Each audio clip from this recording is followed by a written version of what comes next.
Découvrez les pitons, cirques et remparts avec la Maison du Parc et Randopéi.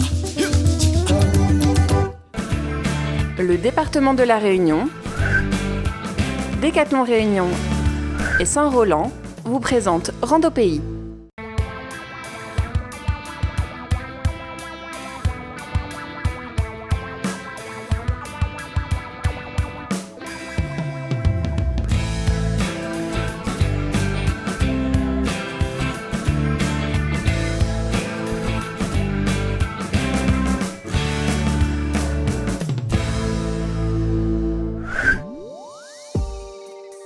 Randopéi vous propose cette semaine de découvrir le Piton Textor sur la route forestière du volcan.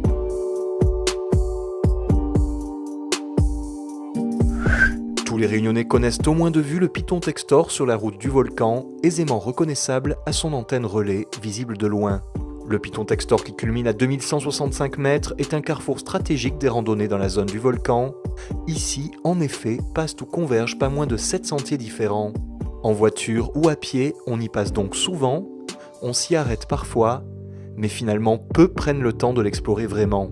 Depuis le parking, on peut pourtant facilement se balader dans la zone. Bruno Bernasconi de Bruno Rando, qui sera notre guide du jour, nous propose ainsi une randonnée courte et facile, en 8, qui permet de faire le tour du Piton Textor et du Piton dans le Bout.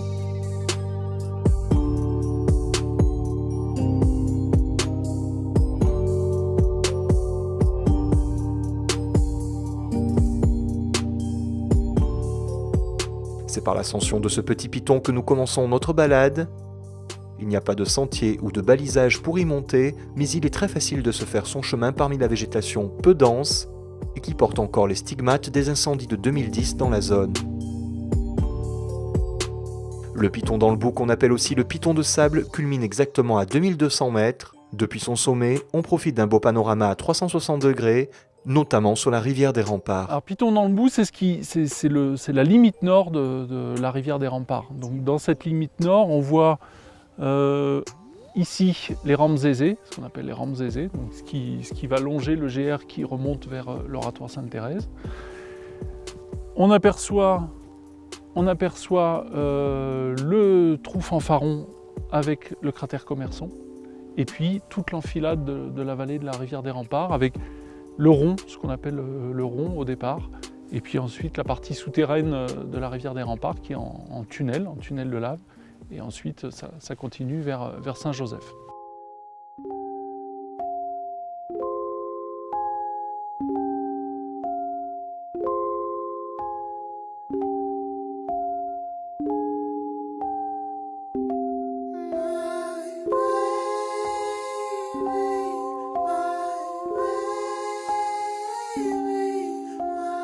La redescente sur l'autre flanc du Piton dans le Bout permet de retrouver une petite mare qu'on appelle la mare de scorie, aux algues d'un vert éclatant.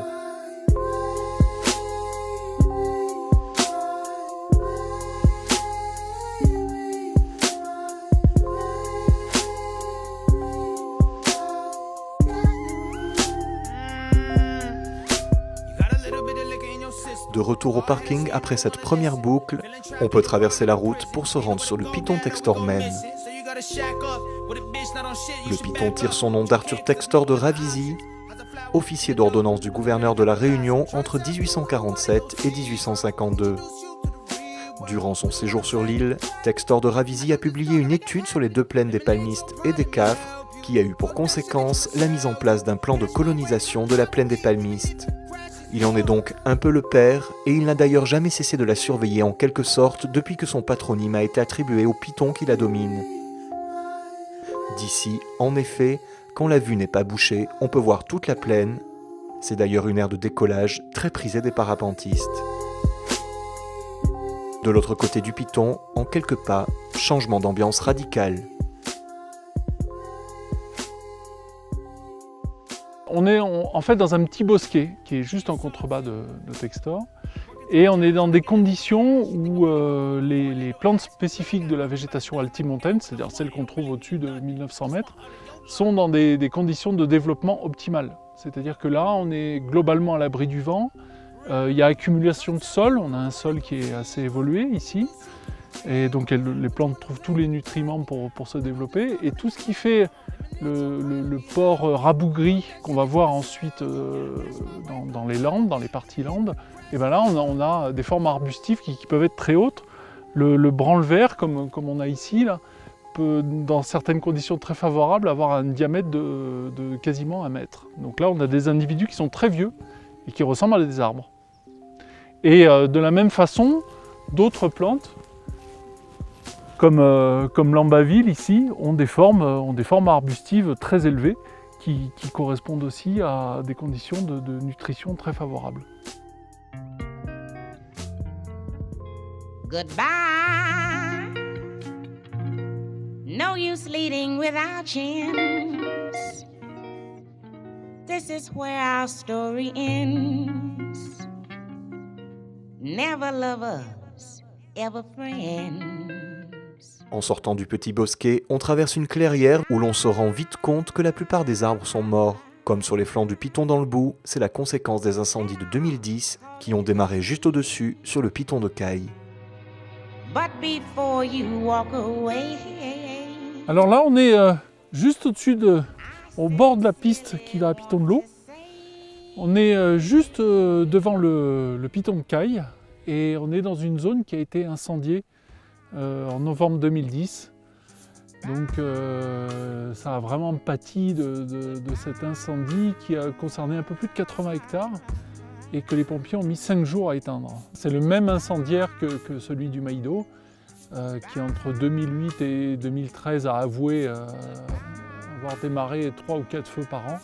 Et en tout, est responsable de la destruction d'un peu plus de 4000 hectares de végétation à La Réunion.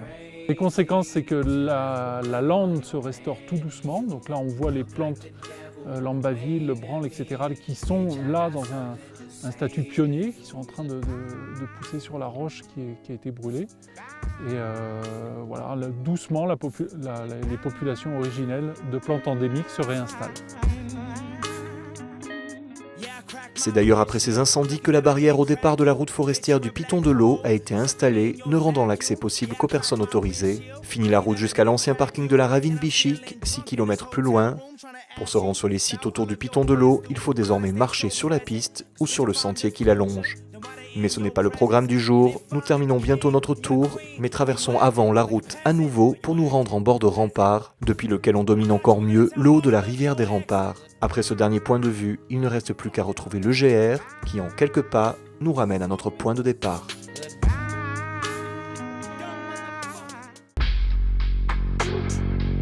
C'est le moment de leur mettre la pression. C'est une petite balade autour du Piton de Textor, petite mais en même temps qui permet d'avoir accès à plein de points de vue qui sont des points de vue qui peuvent être grandioses. On a du sommet du Piton dans le Bout une superbe vue sur la rivière des Remparts et sur le cratère Commerson. Et puis on voit la mare de Scorie ici qui est aussi quelque chose d'assez intéressant à découvrir. On voit tout le massif du Piton des Neiges avec le pourtour des Cirques. Et puis, de l'aire de décollage des parapentes, on peut avoir une vue magnifique sur la plaine des Palmistes qui va jusqu'à la côte est. On traverse des pelouses naturelles, on passe dans des prairies un petit peu pâturées, on rencontre quelques bosquets à l'abri du vent, et puis on a la lande avec la végétation altimontaine, typique de cette altitude sur les flancs du volcan. Voilà, donc différentes ambiances, différentes couleurs. C'est vraiment un parcours très agréable pour ça, parce que très varié. On est très proche de structures aménagées, on est très proche de la route, il y a des aires de bivouac et des barbecues, on peut faire des pique-niques très facilement. Et en même temps, on peut déambuler un peu, puisque le paysage est ouvert, on peut monter sur des petites crêtes et puis varier les points de vue et les itinéraires à loisir. Dans ce type de paysage ouvert, rien n'est dangereux, il n'y a pas de gros dénivelé et c'est accessible à tout le monde, aux familles, de jeunes enfants. Il y a vraiment moyen de passer une journée ici de manière très agréable.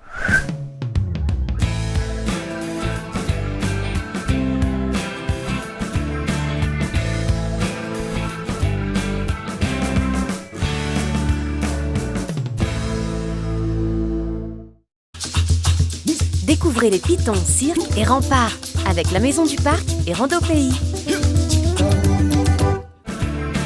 Le département de la Réunion, Décathlon Réunion et Saint-Roland vous ont présenté Rando Pays.